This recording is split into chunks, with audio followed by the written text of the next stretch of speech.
Welcome guys, welcome to the lecture. तो आज हम लोग ऑफिशियली अपना गवर्नेंस की क्लास स्टार्ट कर रहे हैं। सो गवर्नेंस जो है GS2 में आपको पता है 3 पार्ट होते हैं। ओके, अब मुझे बताने की जरूरत नहीं है, लेकिन फिर भी आप देख लो एक बार। एक इंडियन पॉलिटी होता है, एक हो जाता है आपका गवर्नेंस एंड गवर्नमेंट स्कीम्स,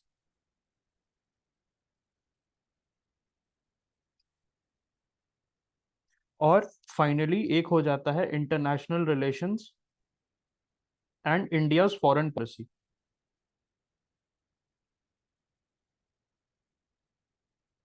तो गवर्नेंस एंड गवर्नमेंट स्कीम वाला जो पार्ट है, that has an overlap with the ethics paper as well.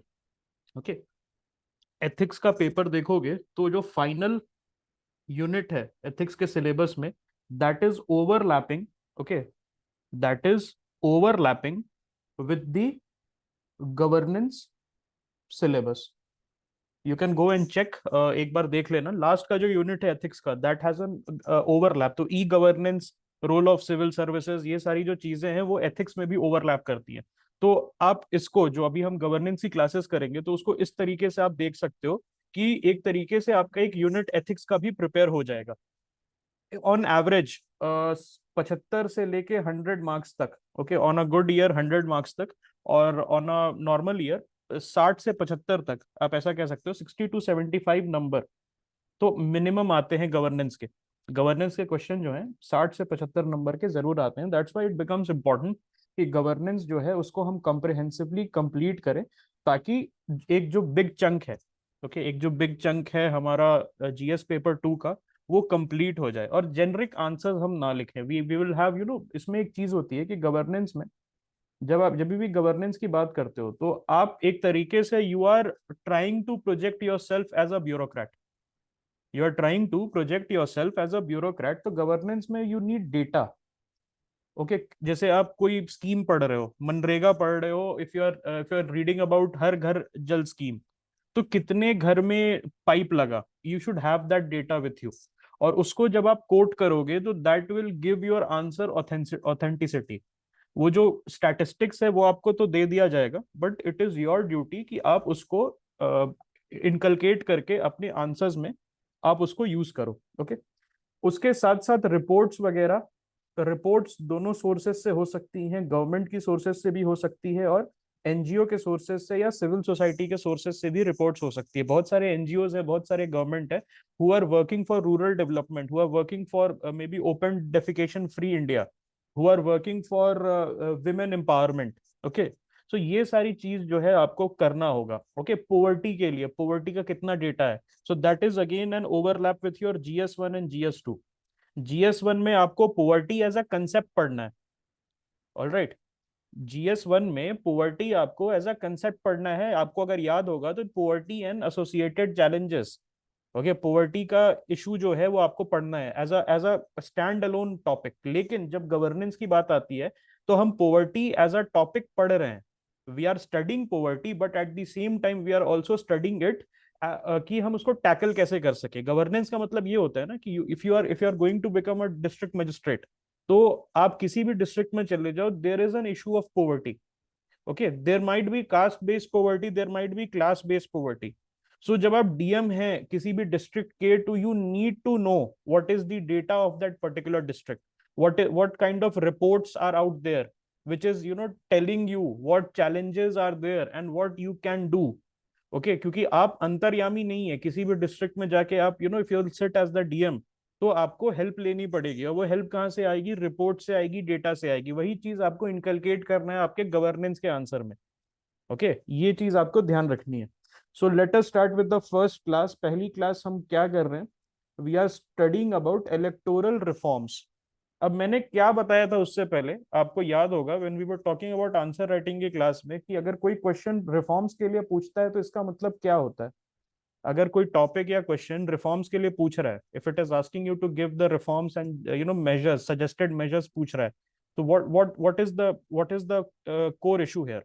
कोई बता सकता है what is the core issue hair?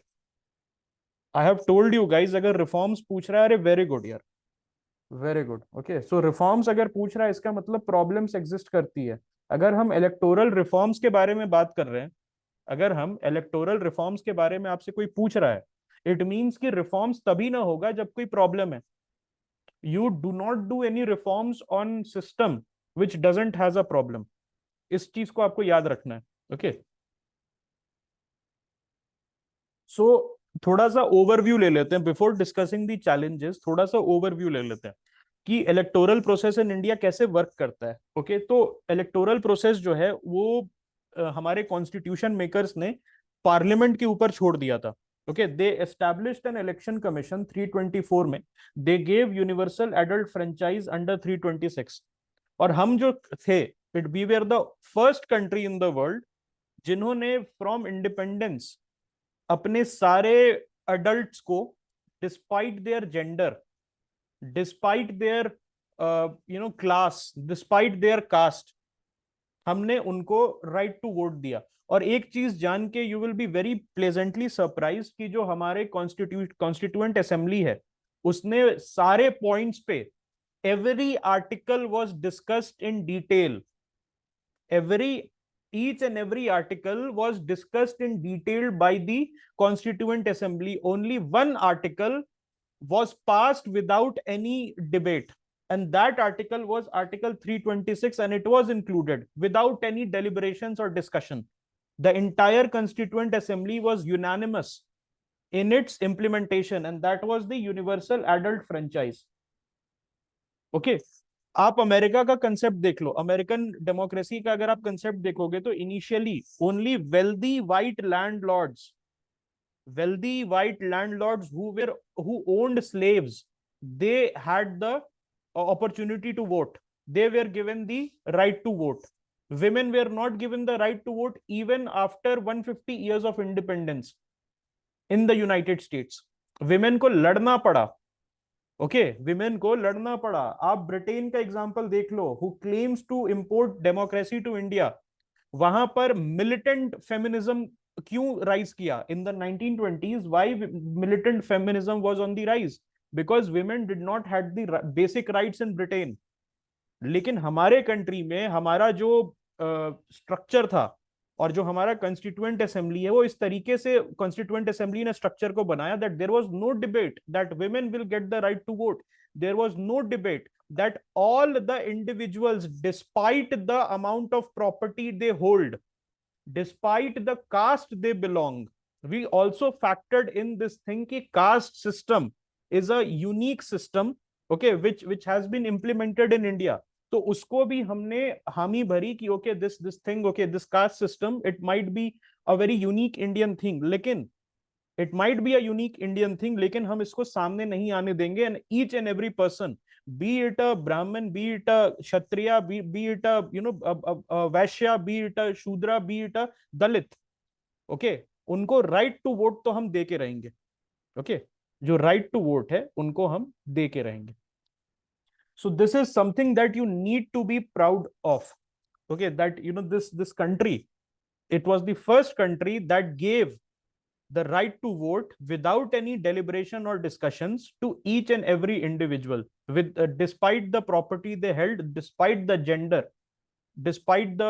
they belong to, despite the caste, despite the class they belong to. Okay, तो हमारा जो डेमोक्रेटिक फ्रेमवर्क है वो कैसे हुआ? तो बेसिकली डिटेल्स जो था डिटेल्स जो था उसको कॉन्स्टिट्यूएंट असेंबली ने पार्लियामेंट के ऊपर छोड़ दिया. On parliament rose up to the challenges and it enacted the representation of people act 1950 and representation of people act 1951.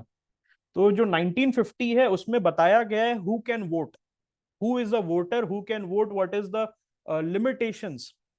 Okay, जैसे एज का लिमिटेशन है हमारा.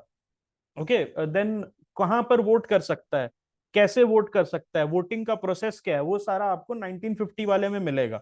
और 1951 में है कि what are the ways in which people can get elected. This is for electors. 1950 is for electors and 1951 for is it contains rules and regulation for people who want to get elected as parliamentarians and legislators. जनप्रतिनिधि जिनको बनना है, हिंदी में बोलते हैं ना जनप्रतिनिधि, उनके लिए है आरपीए 1951. ओके, सो एक ब्रीफ ओवरव्यू हम ले लेते हैं. Let us take a brief overview of the electoral process. तो we have a democratic framework. It is we are a federal structure, a quasi federal structure with a unitary tilt, हम ऐसे बोलते हैं. Yes. एक हम parliamentary democratic republic है. Republic का मतलब क्या होता है? Can anyone tell me? When you say that you are a republic, it means that your head of state is elected.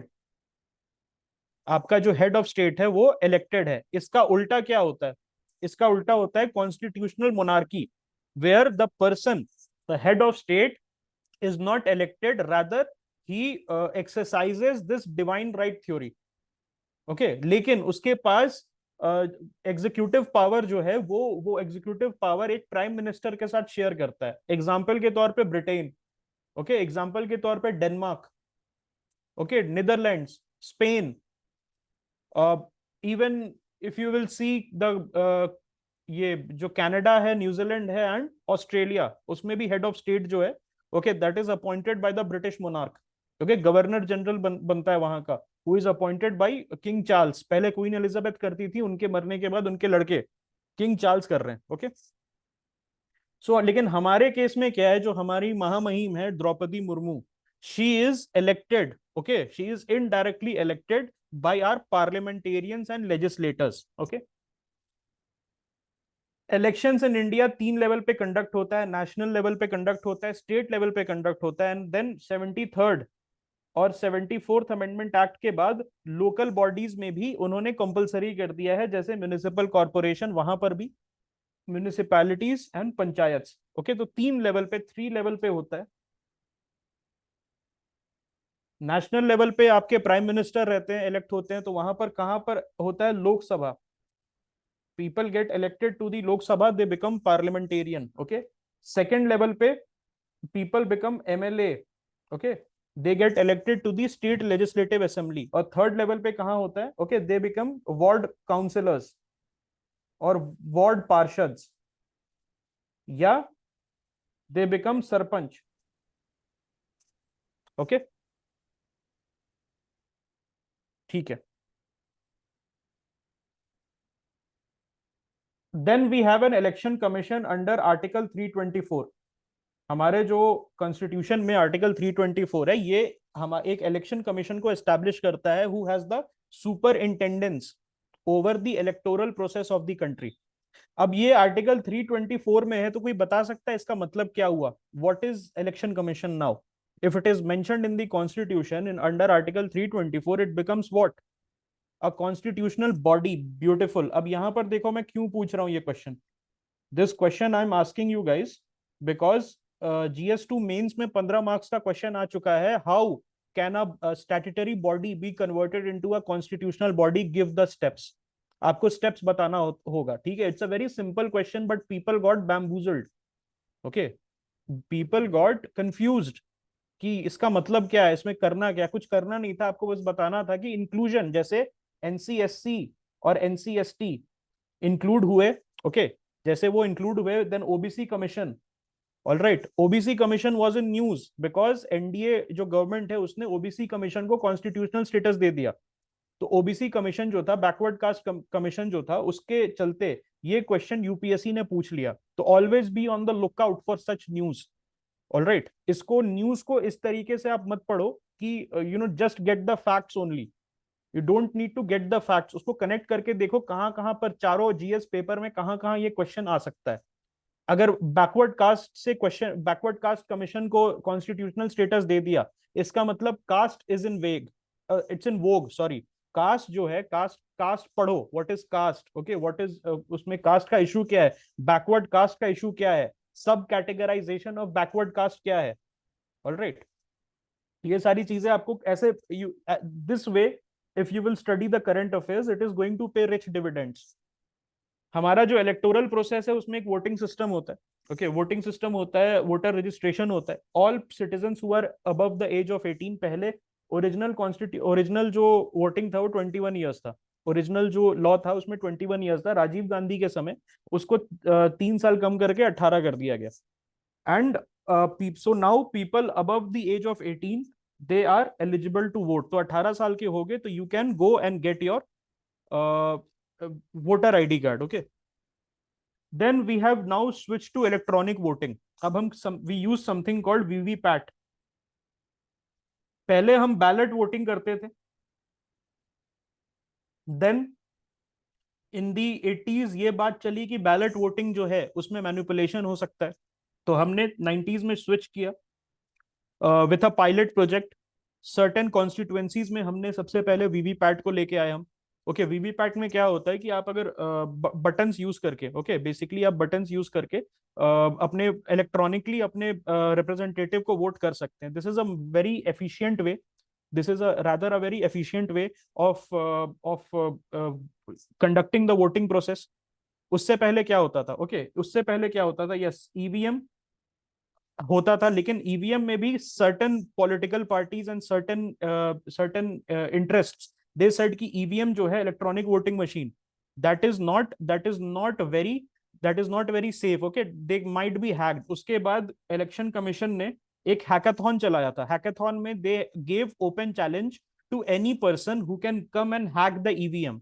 लेकिन फिर भी सुप्रीम कोर्ट ने to be on the safer side ये बोला कि आप वीवीपैट को लेके आइए, जहां पर ईवीएम जैसा ही प्रोसेस है, बस एक जैसे बटन दबाओगे तो आपने किसको वोट किया उसकी पर्ची निकलेगी और आप कंफर्म हो सकते हो एज अ वोटर कि okay, if I have pressed on the button of XYZ party, तो वो जो this slip that has come out वो XYZ पार्टी का ही है.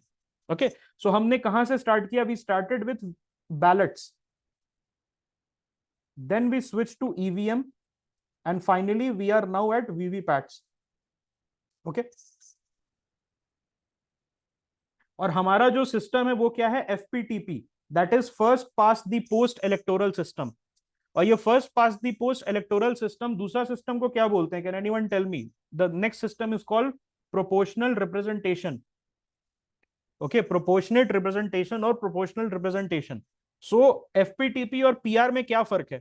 एफपीटीपी में suppose I tell you an example, 4 candidate हैं, A candidate, B candidate, C candidate and D candidate. और candidate A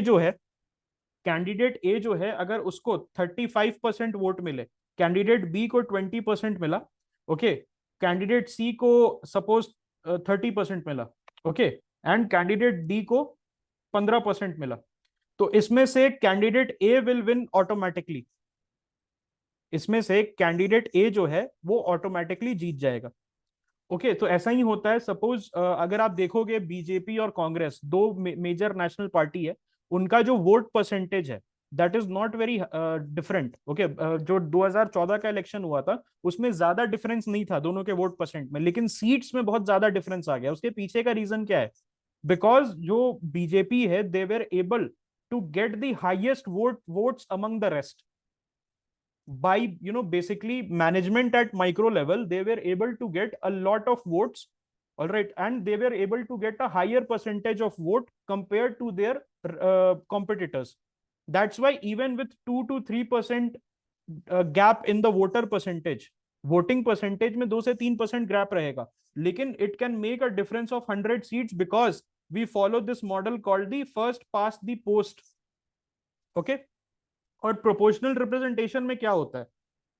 suppose there are three parties. Okay, party A, party B, party सी.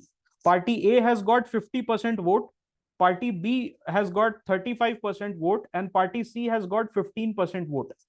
तो original जो competition होता है FPTP में, उसमें party A will win, yes और no? Party A will win 50%. Okay, लेकिन PR में, प्रोपोर्शनल रिप्रेजेंटेशन में, पार्टी ए को 50 सीट एलोकेट होगी which will be proportionate to the seats, to the percentage they have got. Party B will be given 35 seats, whereas party C will be given 15 seats.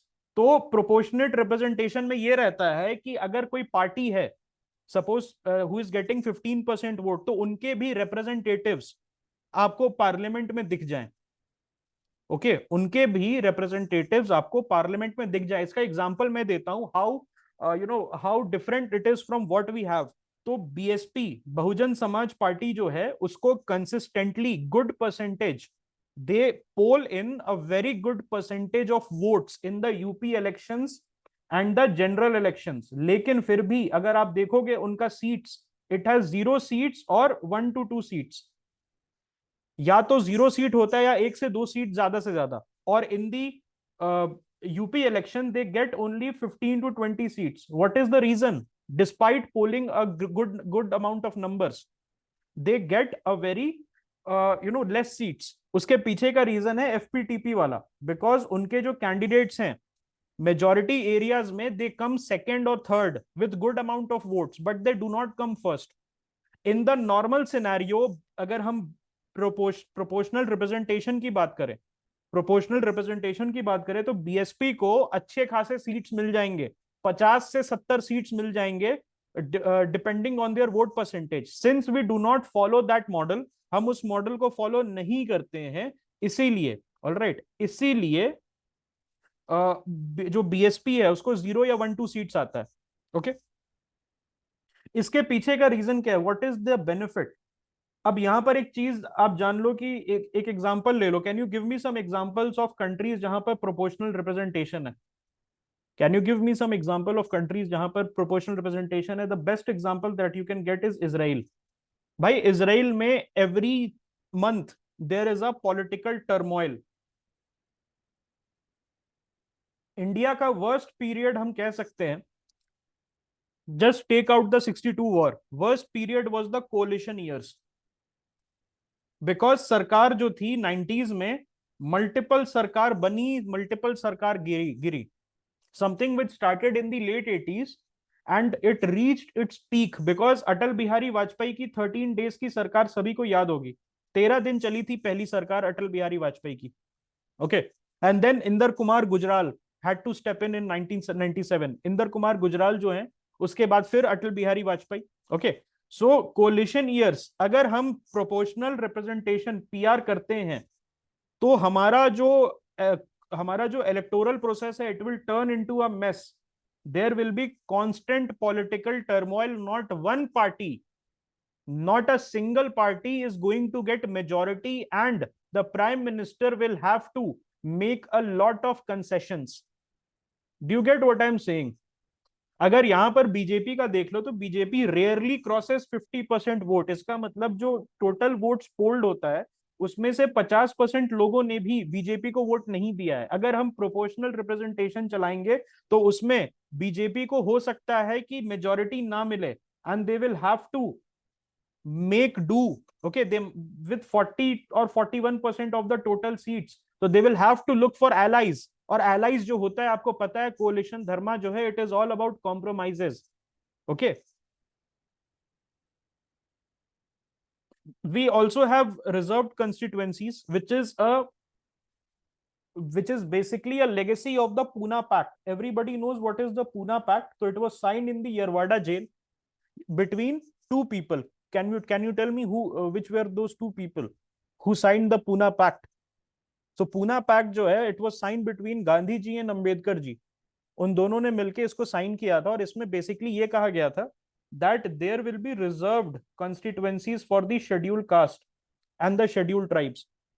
और उसी को हमारे constitution makers ने 1947 के बाद ये बोला कि there will, respecting the Poona pact that the father of nation Mahatma Gandhi has signed with our chief constitution maker B R Ambedkar, उसको रिस्पेक्ट करते हुए रिजर्वेशन प्रोवाइड किया गया था एससीज एंड एसटीज के लिए। यहाँ पर पूना पैक्ट हुआ क्या था? पूना पैक्ट जो था, it was basically signed after fast unto death by Mahatma Gandhi when he sat for fast unto death. Why? What was the reason? Because there was something called Ramsay McDonald's Award। तो McDonald's award में क्या बोला गया था? That there will be separate constituencies for the scheduled caste and scheduled tribe where no general category people और no general people will vote, only people जो है from the scheduled caste and scheduled tribe they will vote for the people. तो उसके चलते Gandhi ji saw that there might be a division within the Indian community. तो उन्होंने क्या बोला Poona pact में? That okay, we are there for separate electorates, but separate constituencies हम बनाएंगे, लेकिन जनरल पैटर्न पे वोटिंग होगी, मतलब सभी लोग वोट कर सकते हैं. The people standing up for elections may be from the SC community, but the voters will be from all community.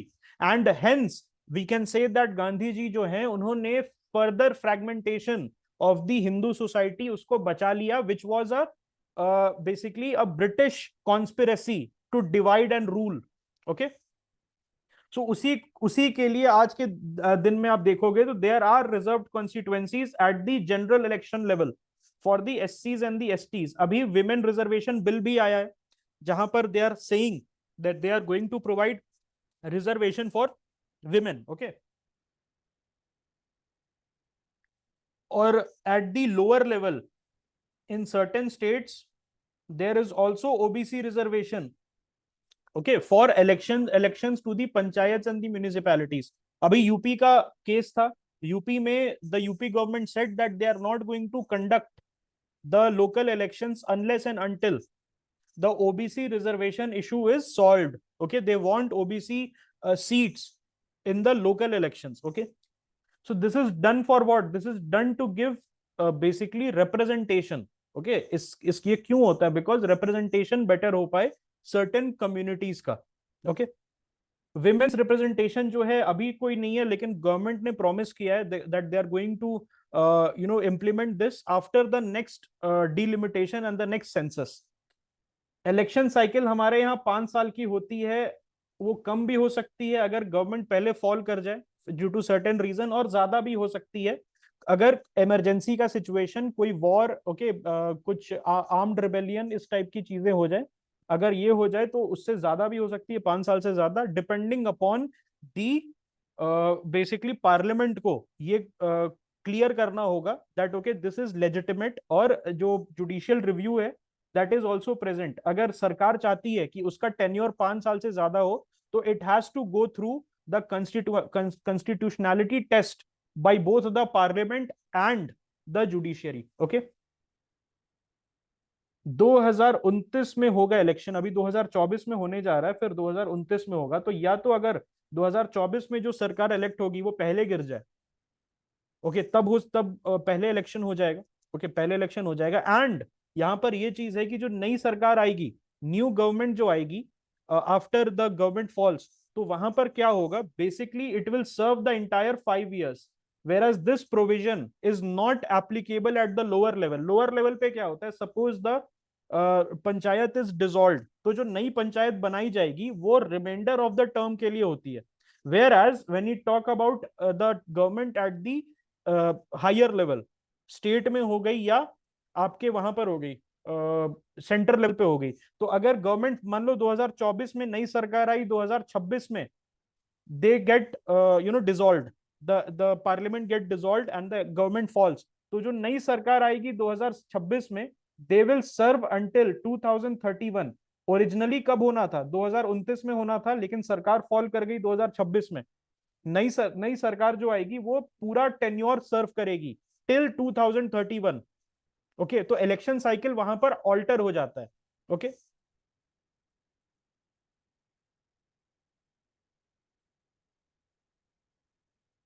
Okay, now let us talk about the election commission of India. तो election commission of India जो है, it is basically established, it was established in 1950 under article 324 of the Indian Constitution. ये जो है इसको क्या बनाता है? ये एक कॉन्स्टिट्यूशनल बॉडी बनाता है. तो कॉन्स्टिट्यूशनल बॉडी जो है it provides a good amount of independence. It provides a good amount of independence to the election commission. It is responsible for the conduct of elections to parliament, state legislature and offices of the president and vice president. और जो local elections होते हैं वो कौन कराता है? Local election जो होते हैं वो कौन कराता है? Can you tell me? It is conducted by the SEC, that is the state election commission. Local जो लेवल होता है, म्यूनिसिपैलिटीज और पंचायत का इलेक्शन होता है, that is conducted by the local, that is conducted by the state election commission. Okay, composition क्या है? Initially single member body था, फिर उसको मल्टी मेंबर बॉडी बनाया, फिर सिंगल मेंबर बॉडी बनाया. आज के डेट में okay you get a CEC who is assisted by an 2 election commissioner. और एक चीज आपको पता होनी चाहिए कि जो सीईसी है it doesn't have any greater power than the election commissioners. जो उसको असिस्ट कर रहे हैं उनकी सैलरी सेम है, उनके पावर सेम है, और कुछ भी अगर डिसीजन लेना है it will be based on consensus. The election commissioners जो हैं, ऑल राइट, यस, बस नाम का चीफ है। इलेक्शन कमिश्नर्स जो हैं they are said to be free from executive interference. तो जब भी इलेक्शंस होता है तो जितने भी एग्जीक्यूटिव मेंबर्स है, जैसे डीएम है, एसपी है, they come under the jurisdiction of the election commission. किसी भी स्टेट में अगर इलेक्शंस हो रहा है तो they will come under the jurisdiction of the election commission. All the state executive body, the state executive body, जो पावर है वो ट्रांसफर कर दिया जाता है, and the election commission can transfer the SP and DM and all the SDMs and BDOs depending, okay, depending upon their conveniences. Okay, दूसरी चीज है कि उनको सिक्योरिटी ऑफ टेन्योर दिया जाता है।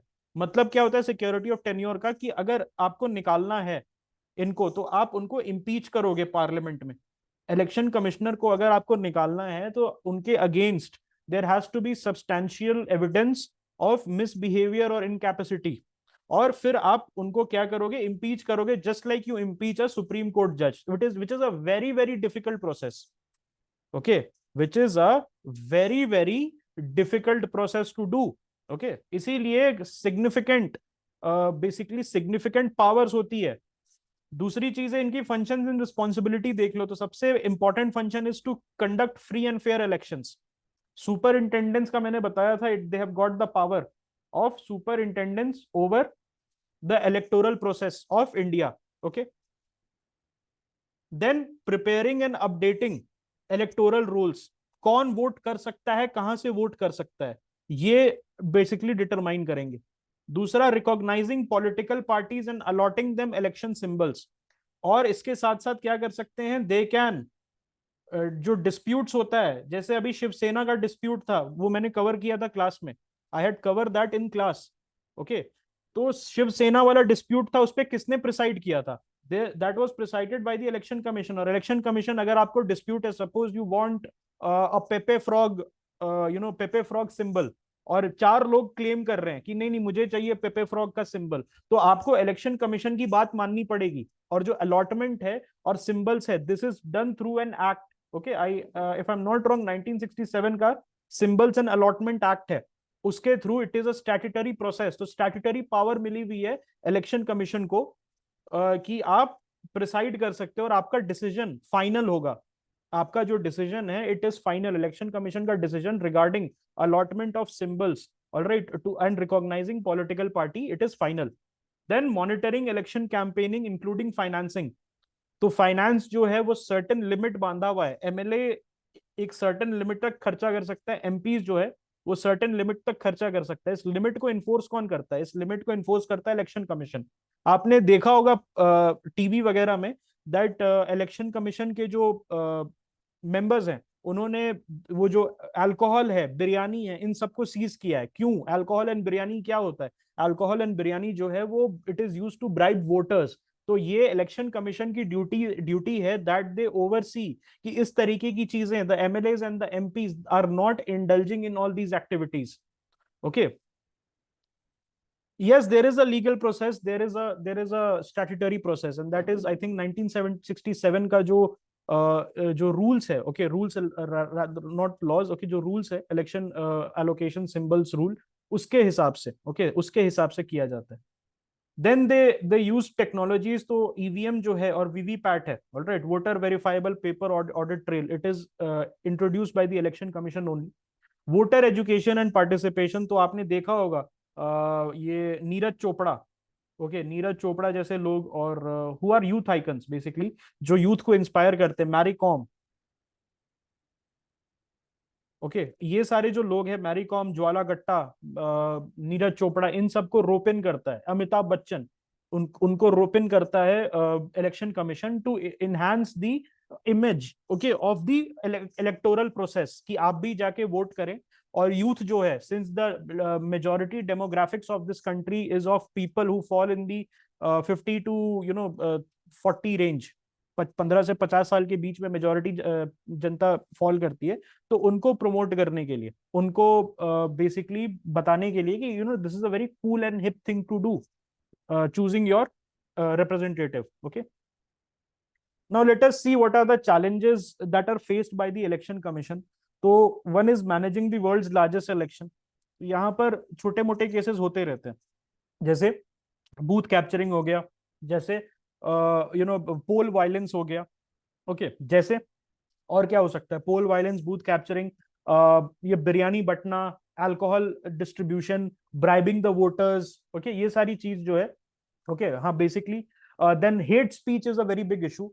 और हेट स्पीच के वजह से बहुत सारे जो पॉलिटिशियंस हैं उनका करियर बर्बाद होते होते या तो हो गया या तो होते होते बचा। ओके, देन दूसरी चीज क्या है प्रॉब्लम उनकी, की देखो election, there are lots of moving parts, there are rather a lots of moving parts.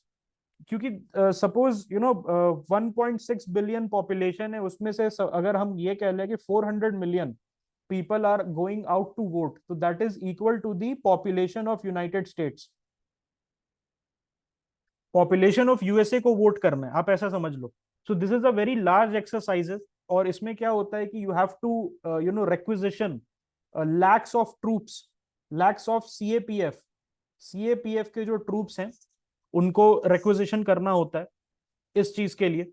और उसमें भी lots of moving parts are there, कि कोई डीएम है, कोई एसपी है, वो अंडर हैंड तरीके से किसी पॉलिटिकल पार्टी को फायदा पहुंचा रहा है। How to manage that? Okay, आप उनको मैनेज कैसे करोगे, that is the question. Okay, बहुत सारा पॉलिटिकल प्रेशर और इंटरफेरेंस जो है उसका भी इस पे चार्जेस लगा हुआ है। That the ECI, election commission of India, announces the date. आपको ये चीज पता रहनी चाहिए कि वो डेट अनाउंस करता है इलेक्शन का। जैसे ही अनाउंस करता है तो model code of conduct, model code of conduct जो है वो लागू हो जाता है द डे। और मॉडल कोड ऑफ कंडक्ट में क्या होता है, जब day the election is announce, तो जो एमसीसी है वो लग जाता है। और इसमें क्या होता है, that you can not promise new things, आप you cannot inaugurate new things unless you have the permission, okay, you have the permission of the election commission। Election commission जो है वो स्टेट मशीनरी को, स्टेट एग्जीक्यूटिव को overtake कर लेता है। Important positions जो है वो now they fall under the control of the election commission. It also see under the MCC that no party is spending, okay, government finances. बहुत ही एक इंपॉर्टेंट चार्ज है, एक इंपॉर्टेंट इशू है। इशू क्या है दोस्त, कि बहुत सारे जो सिटिंग चीफ मिनिस्टर होते हैं वो क्या करते हैं, स्टेट मशीनरी के कॉफर से, स्टेट एक्सचेकर के कॉफर से they divert funds for party use. जैसे हेलीकॉप्टर्स का यूज करना, जैसे स्टेट गवर्नमेंट के जो एम्प्लॉयज हैं उनको डोर टू डोर कैंपेन के लिए भेजना। This also has been a major problem, जहां पर टीचर्स को ऐसा बोला गया है कि आप अपने जो स्टूडेंट्स हैं उनको बोलो कि पेरेंट्स को बोलें कि सीएम साहब के लिए वोट करना है। तो this is a very major issue, और इसको कौन टैकल करता है, इलेक्शन कमीशन टैकल करता है। ओके,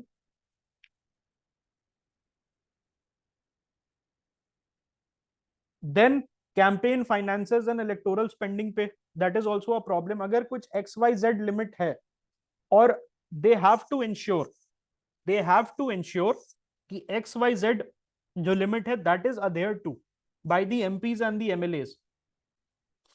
यहां पर भी पता है क्या, एक लूप होल है। What is that loophole? That the party has no limit, the party can spend as much as they want, the party spend expenditure has no limit, the individual candidates have a limit. Individual MLA MP पे limit डाल दिया इन्होंने, लेकिन party पे limit नहीं डाला है। बहुत बार ऐसा होता है that a party which has more power, which has more financial power, and this happens with the national parties. National parties के पास ऑटोमेटिकली ज्यादा पावर होती है, मनी मनी पावर होती है। तो what they do is that they are able to support their candidates in a better way. और उनके candidates जो है they can rely bank on the fact that since there is a loophole where all the parties, जितनी भी parties हैं उन पे कोई लिमिट नहीं है व्हाट दे कैन स्पेंड, तो they are going to help me. उसके वजह से lots of independent candidates, lots of good candidates from maybe regional parties or from lesser known parties, they are not able to put up a fight. They are not able to put up a fight. Then technology related issues हैं election commission के. I will explain. So what I said कि there is an individual ceiling. There is an individual ceiling on how much a candidate can spend, and it is monitored by the election commission only. लेकिन problem कहां आ जाती है, that there is a loophole, and that loophole is that there is no limit. There is no limit that how much a party can spend. तो generally जो candidates हैं who belong to national parties, they are bulked up by the party funds. यहां पर monitoring होती है because the election commission gets all the candidates to fill out there electoral expenditure. तो वहां पर बताते हैं कि डीजे हायर करने का कितना पैसा हुआ. ऑलराइट, ये पोस्टर्स, जो माइक है, माइक सिस्टम है, उसमें कितना खर्चा आया, पोस्टर्स के लिए कितना खर्चा आया, कैनवेसिंग के लिए कितना खर्चा आया, सोशल मीडिया पे आपने कितना खर्चा आया. तो उसका ब्यौरा जो है every candidate it gives to the election commission, और इलेक्शन कमीशन फिर उसको ऑडिट करके डिसाइड करती है कि whether the candidate is speaking the truth और नॉट. ये एम आई क्लियर?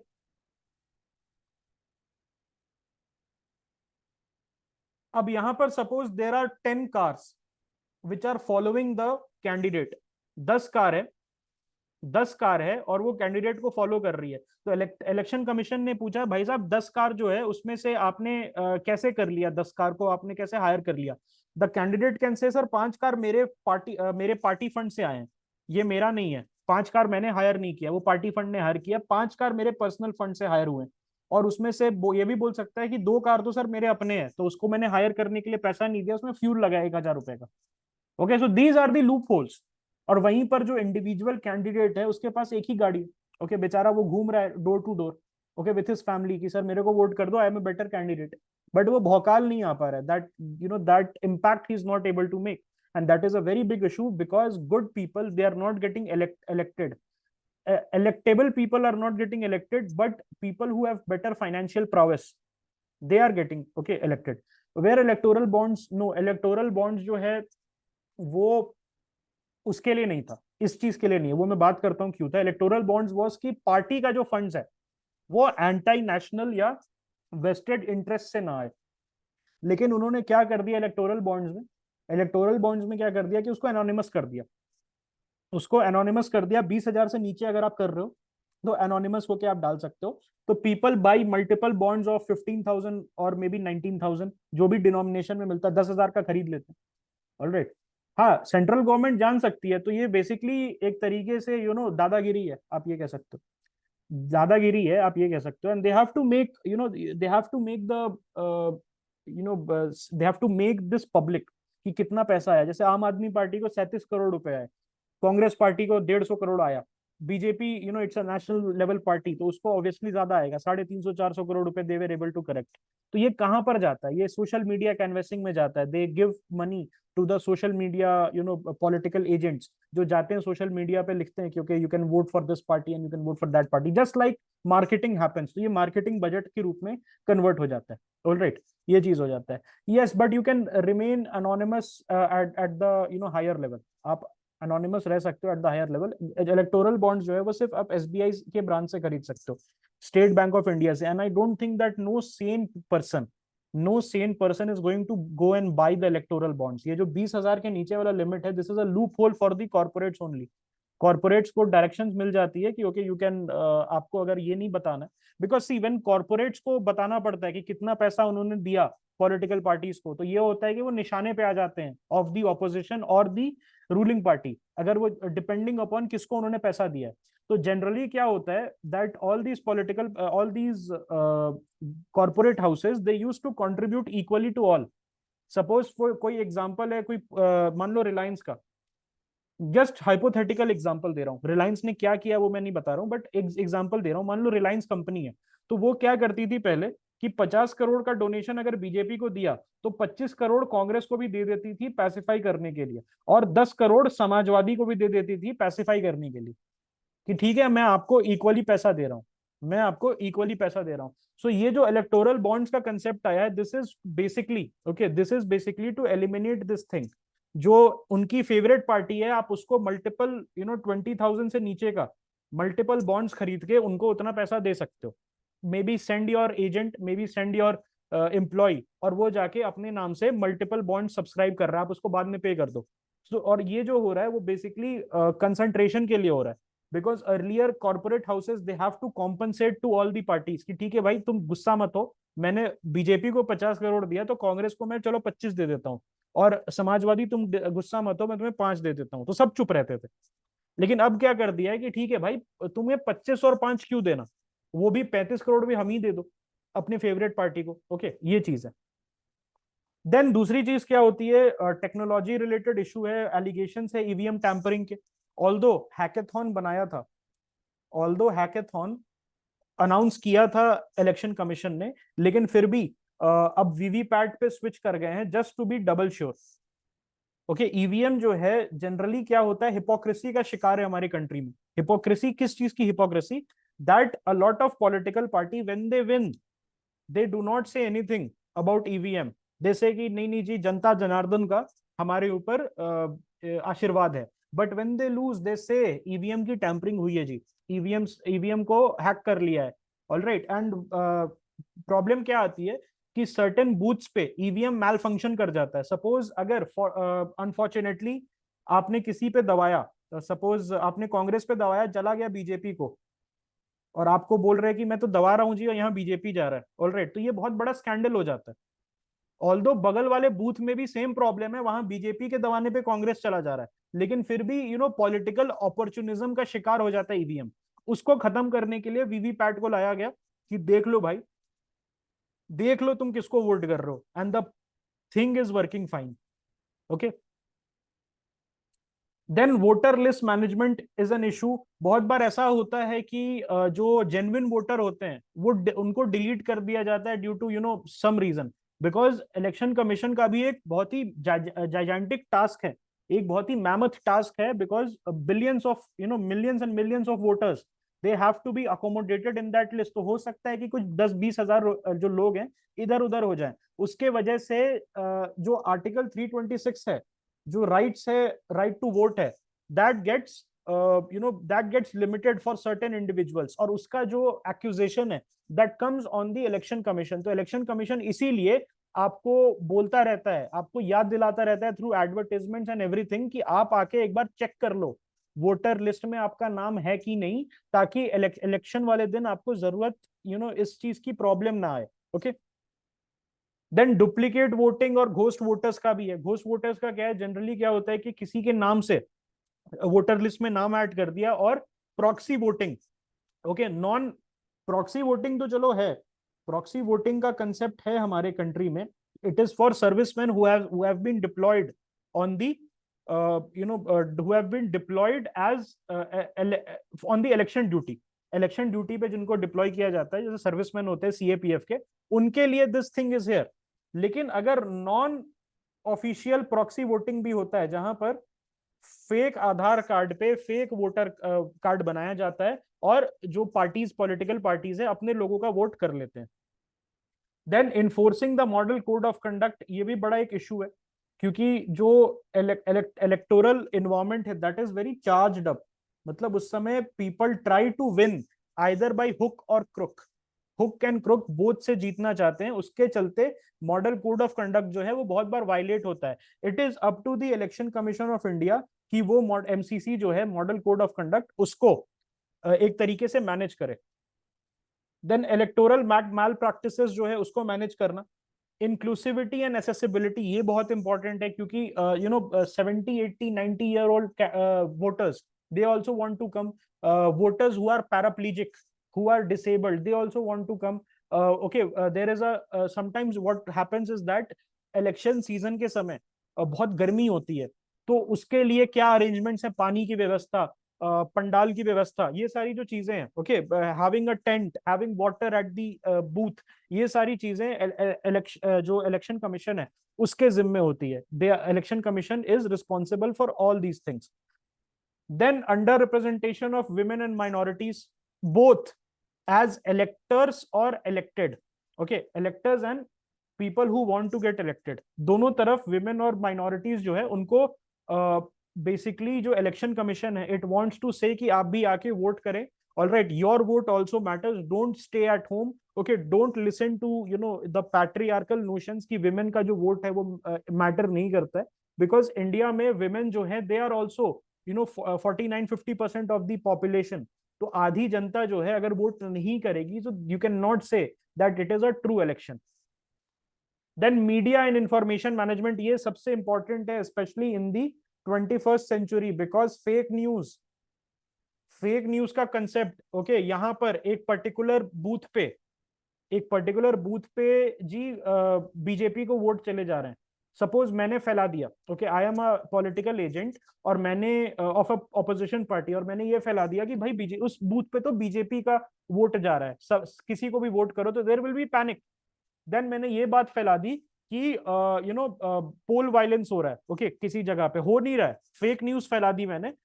उसको काउंटर करना, that has become a major headache for the election commission. Okay, then voter apathy is also there. A lot of people, they treat the election day as a holiday because you get the holiday in your district and your city. So बहुत लोग घर ही पे सो जाते हैं, जाते नहीं है vote करने, कौन जाएगा. Okay, alright. Yes, internal security वाला इशू भी है इसमें. और देखो, management of CAPF and management of state police is with home, it is with the election commission.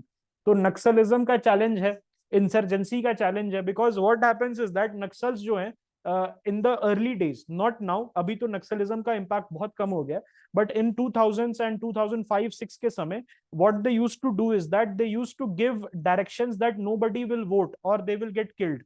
तो वोटर को कॉन्फिडेंस देना कि आपकी सिक्योरिटी हमारी गारंटी है, हम गारंटी देते हैं कि आपको कुछ नहीं होगा अगर आप निकलते हैं, नक्सल्स आपका कुछ नहीं बिगाड़ सकते, insurgents, okay, Khalistanis, the people, ULFA.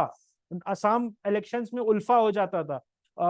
NSCN जो है, National Socialist Council of Nagaland. Okay, ये सारी जो चीजें हैं आप देख सकते हो. जैसे हाँ, राजकुमार राव की मूवी थी न्यूटन, उस टाइप में देखो कि कैसे इंसर्जेंसी का इशू था और सीएपीएफ के साथ मिलके कैसे जो इलेक्टोरल प्रोसेस है उसको कंडक्ट कराया गया.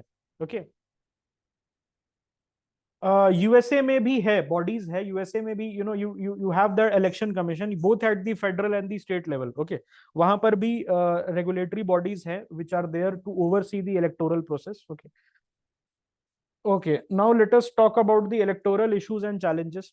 तो सबसे पहले electoral fraud and malpractices, तो booth capturing. Okay, booth capturing की प्रॉब्लम जो है आज के डेट में बंगाल में आपको देखने को मिल जाएगी. बंगाल में बहुत ज्यादा वायलेंस होता है. एक समय बिहार वाज न्यूटोरियस, और बिहार में किस आदमी ने खत्म किया था इस चीज को? बिहार में बूथ कैप्चरिंग बहुत होती थी. बिहार में एक बंदा था, उसका नाम था TN Seshan. Okay, this guy, he was responsible. Okay, तो इसका केस स्टडी थोड़ा हम देर में पढ़ते हैं, कैसे इन्होंने बिहार का जो इलेक्शन है उसको ठीक कर दिया था. सो यहाँ पर आप देखो, तो बूथ कैप्चरिंग में क्या होता है, बेसिकली एक बूथ है उसको पॉलिटिकल पार्टी के एजेंट्स जाके कैप्चर कर लेते हैं, और व्हाट दे डू इज की बैलेट्स पे, या अब तो पहले बैलेट्स, नाउ ऑन वीवीपैट, वो मल्टीपल वोटिंग कर देते हैं और वो होस्टेज रख लेते हैं इलेक्शन कमीशन के एजेंट्स को, and then they do booth capturing. Okay, bomb वगैरह फेंक के अपना एक माहौल बना देते हैं, डर का माहौल, और उससे ये करते हैं. Okay, yes, T.N. Seshan was the person who forced the erstwhile chief minister to go on a hunger strike. Then voter impersonation भी और fake voter ID का भी issue होता है. बहुत बार क्या होता है कि people they get the fake voter ID card और try करते हैं, and they are merely agents of political parties, तो try करते हैं कि वोट को manipulate कर दे. मल्टीपल वोटिंग का इशू जो रहता है, ओके, जनरली क्या होता है कि बैलेट्स में पहले डाल दिया करते थे multiple ballets, okay, on the बंदूक की नोक पे. बहुत सारे पॉलिटिकल पार्टीज के जो एजेंट्स हैं, दे यूज्ड टू डू बंदूक की नोक पे. एक बहुत फेमस लाइन है, एंड वो है, वोट लगाओ हाथी पे वरना गोली खाओ छाती पे. एक बहुत फेमस डायलॉग था ऑफ द चंबल डकैत्स. तो चंबल के जो डकैत्स थे, चंबल रिवाइंस में डकैती होती थी, बैडलैंड्स बोला जाता है. तो वो basically they used to ally with BSP, Bahujan Samaj party, whose symbol was elephant. तो जितने भी वोटर्स थे चंबल रिवाइंस के, उनको बोला जाता था कि वोट लगाओ हाथी पे वोट लगाओ हाथी पे वरना गोली खाओ छाती पे. सो this is basically voter manipulation through fear. Alright, ये सब चीज है इलेक्शन कमीशन को टैकल करनी पड़ी. They had to go in saying कि कुछ नहीं होगा आपको, हम सिक्योरिटी प्रोवाइड करेंगे, आप जाओ और वोटिंग करो. Security has had to be provided to the other party candidates as well. Alright.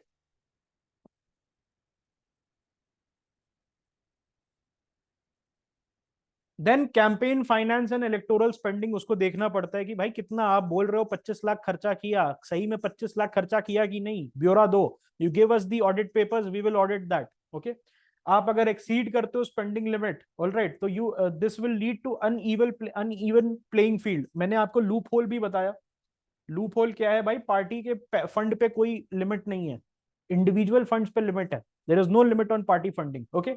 Use of unaccounted money, black money जो है सर्कुलेट करने लगती है. तो बहुत बार आपने देखा होगा इलेक्शन कमीशन ने दारू की बोतलें पकड़ी, alcohol bottle seize by election commission. Alright. और ऐसा कहा जाता है during election season, do not carry multiple bottles of alcohol with you. Okay. Certain limits के ऊपर अगर आप कैरी करोगे तो हो सकता है आपको इलेक्शन कमीशन वाले अरेस्ट कर लें, because they are very paranoid when it comes to alcohol trafficking. Because alcohol जो है उससे मैनिपुलेट किया जा सकता है वोटर्स को. 250 रुपए 500 रुपए कैश की गड्डी जो है वो जाती है जनरली, तो उसको इंटरसेप्ट किया जाता है और कैश जो है उसको सीज किया जाता है. वाई? बिकॉज 500 रुपए में वोट खरीद लिया जाता है. ओके. और जब इस टाइप के एमएलएज और एमपीज आएंगे तो they are going to screw you over twice. भाई कोई ऐसा समझो 50 करोड़ रुपए खर्चा कर रहा है ब्लैक में, तो ही विल एक्सपेक्ट ना कि मैं एमपी रहते 100 करोड़ कमा लूं. This is an investment. This is an investment कि अगर मैं 50 करोड़ रुपए वोटर्स पे खर्चा कर रहा हूं तो मैं वोटर्स का ही टैक्स चोरी कर लूं. सो इन टाइप के लोग ना आए, इस टाइप के लोग ना आए, ये कोशिश रहती है इलेक्शन कमीशन का. Okay. Then political influence and muscle power, criminalisation of politics जो है. ओके. जो अभी मैंने बताया आपको, जो स्लोगन था, वोट डालो हाथी पे वरना गोली खाओ छाती पे. What is this? This is criminalisation of politics. Okay. Atiq Ahmed now who was killed very recently, Atiq Ahmed जो जिसको बोलता था, उसके कंस्टिट्युएंसी में everybody used to vote for that person. Why? Because Atiq Ahmed and his goons, they used to beat, okay, they used to break the legs of the voters who used to vote. अगर थोड़ा भी sense उनको लग गया कि अच्छा इस constituency में जहां पर मेरा दबदबा रहता है वहां पर किसी और को, ऑलराइट, किसी और को वोट कर दिया है, तो they used to kill you, they used to break your legs. तो ये क्रिमिनलाइजेशन ऑफ पॉलिटिक्स है. This is a nexus between politicians and criminal. सबसे अच्छा एग्जांपल इसका मिर्जापुर में है, जहां पर जो कालीन भैया है आपका, who is played by Pankaj Tripathi. तो कालीन भैया क्या करता है? Kaleen Bhaiya gives money to the CM and his brother. Okay. He gives money to the CM and brother. So this is actually criminalisation in politics, जहां पर politicians seek money from the criminals ताकि basically उनको patronage provide कर सके when they get into power. और उसके वजह से the common guys, okay, common people, they get screwed over. Then intimidation tactics. तो intimidation tactics, I tell you what used to happen in Bihar. RJD, the Rashtriya Janata दल, they used to have goons on every booth, and they used to have pehlwans, local wrestlers on every booth. And अगर जब आप booth के अंदर जाते थे तो आपको बोला जाता था अगर लालटेन पे नहीं दबाओगे तो पिटाओगे. ओके. अगर आपने ओके समझ लो, लालटेन पे अगर आप नहीं दबा रहे हो अपना वोट तो every and the goons used to see कि भाई किस बटन पे दबा रहा है. और गूंस देखते थे कि किस बटन पे, अगर आप if you use to press other buttons तो आपको वहीं पर पिटाई आपकी शुरू हो जाती थी. And everybody used to get intimidated. Okay. So this is the issue which TN Seshan साहब जो थे उन्होंने इसको काउंटर किया था. Then under representation of marginalise groups. तो विमेन जो था, हमारा पैट्रियार्कल माइंडसेट जो है उसके वजह से विमेन जो है उनको बोला जाता है कहाँ वोट करने जाओगी, घर पे रहो खाना बनाओ. ओके. बिकॉज विमेन जो है they constitute 49% of the population. आप उनको अगर हटा दे रहे हो फ्रॉम द इलेक्टोरल प्रोसेस, तो is the process fair? The answer is no. Okay. Dalits, tribals की पिटाई करते हैं नक्सल्स. कि तुमने वोट कैसे दिया, और गवर्नमेंट जो करप्ट गवर्नमेंट एजेंट है वो दूसरी जगह से पिटाई करते हैं कि तुमने वोट क्यों नहीं दिया। ओके, सो वो ट्राइबल्स जो हैं वो फंस जाते हैं। तो it is up to the election commission that they are included, into the process. Okay, electoral violence जो है, okay, this is also part of criminalisation of politics, criminalisation of the electoral process. तो आपने बंगाल में देखा कितना violence होता है, crude bomb, a lot of crude bomb is seized by the police which is in control of the election commission। तो election commission को अगर थोड़ा भी भनक लगता है कि आप अपने घर में बॉम्ब बना रहे हैं तो आपके घर पे छापा पड़ेगा और वो बॉम्ब सीज हो जाएगा। लेकिन unfortunately a lot of bombs is find its way into the electoral process। okay, then inefficiencies in electoral roll जो है वो भी प्रॉब्लम है। इनएक्यूरेट रोल होता है, नाम आपका अगर गलत है तो आप वोट नहीं कर सकते हैं, आपका आपकी डिटेल्स, ओके, मेल का फीमेल हो जाता है, आपका नाम मुजी से भुजी हो जाता है, तो आप वोट नहीं कर सकते। Duplicate names are also there. Single electoral roll में, इलेक्टोरल रोल में 2 बार एक आदमी का है। Deletion is also there.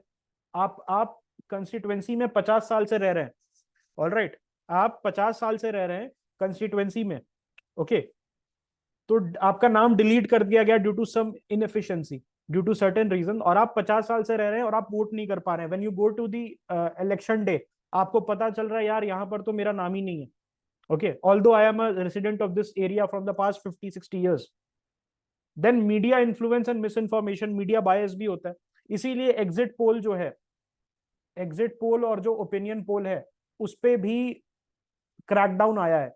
You can not give the opinion poll once the model code of conduct is there. Okay, आपको मना किया जाता है, there is a certain limit जब तक आप ओपिनियन पोल दे सकते हैं। देन जब तक इलेक्शन हो रहा है 5 PM to 6 PM, जब तक इलेक्शन अनाउंस किया गया है कि उस दिन तक होगा, और उस समय तक आप एग्जिट पोल नहीं दे सकते, because this might influence voters, specially the late stage voters.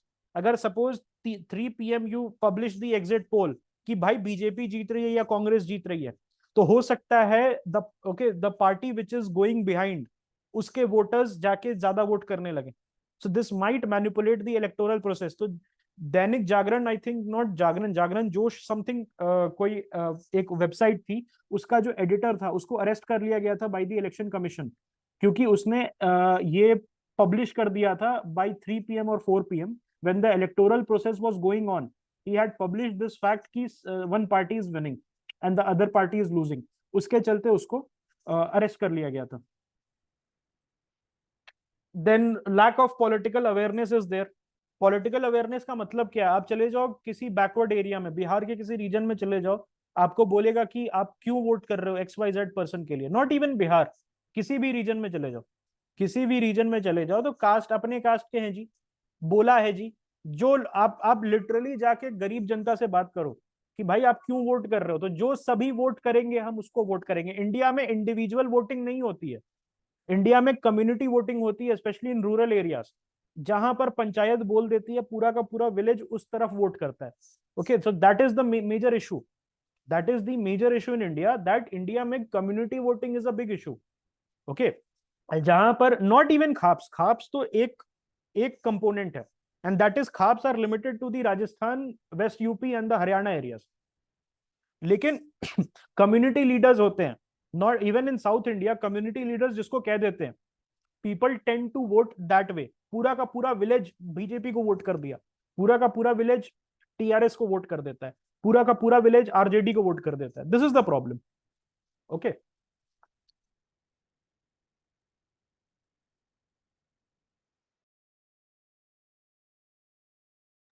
Okay, so अब हम आ जाते हैं एड्रेस कैसे कर सकते हैं चैलेंजेस को, how can we address the challenges. तो electoral fraud and malpractices को through biometric authentication you can do that. Voters का बायोमेट्रिक ऑथेंटिकेशन करो। देखो, biometric is a unique thing, सभी का बायोमेट्रिक, मल्टीपल बायोमेट्रिक नहीं हो सकता है। तो एक डेटाबेस अगर हम क्रिएट कर दें और इलेक्शन के समय आप जाओ और आप अपना अंगूठा लगा दो, आपका नाम फ्लैश हो जाएगा, आप कहाँ रहते हैं वो फ्लैश हो जाएगा। This might be link to Aadhaar card also. आज के डेट में Aadhaar card is not mandatory, लेकिन जिस दिन आधार कार्ड से हो गया, okay, so this this might be a mini revolution kind of thing, हो सकता है वो मिनी रेवोल्यूशन हो जाए। Then strengthening voter ID. अब जो वोटर आईडी का जैसे वोटर आईडी पे आज के डेट में जाओगे ना, तो होलोग्राम लगा रहता है। Alright, you see that genuineness के लिए इलेक्शन कमीशन दोनों साइड होलोग्राम लगा के देता है। व्हाई इट इज दैट, कि जो वोटर आईडी कार्ड है उसका मैनिपुलेशन ना हो।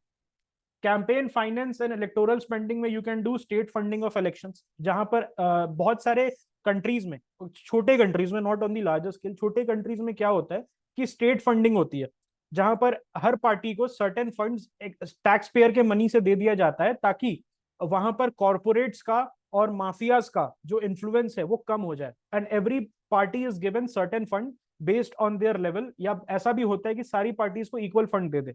Okay, then caps on donation, alright, कि आप कितना डोनेट कर सकते हो।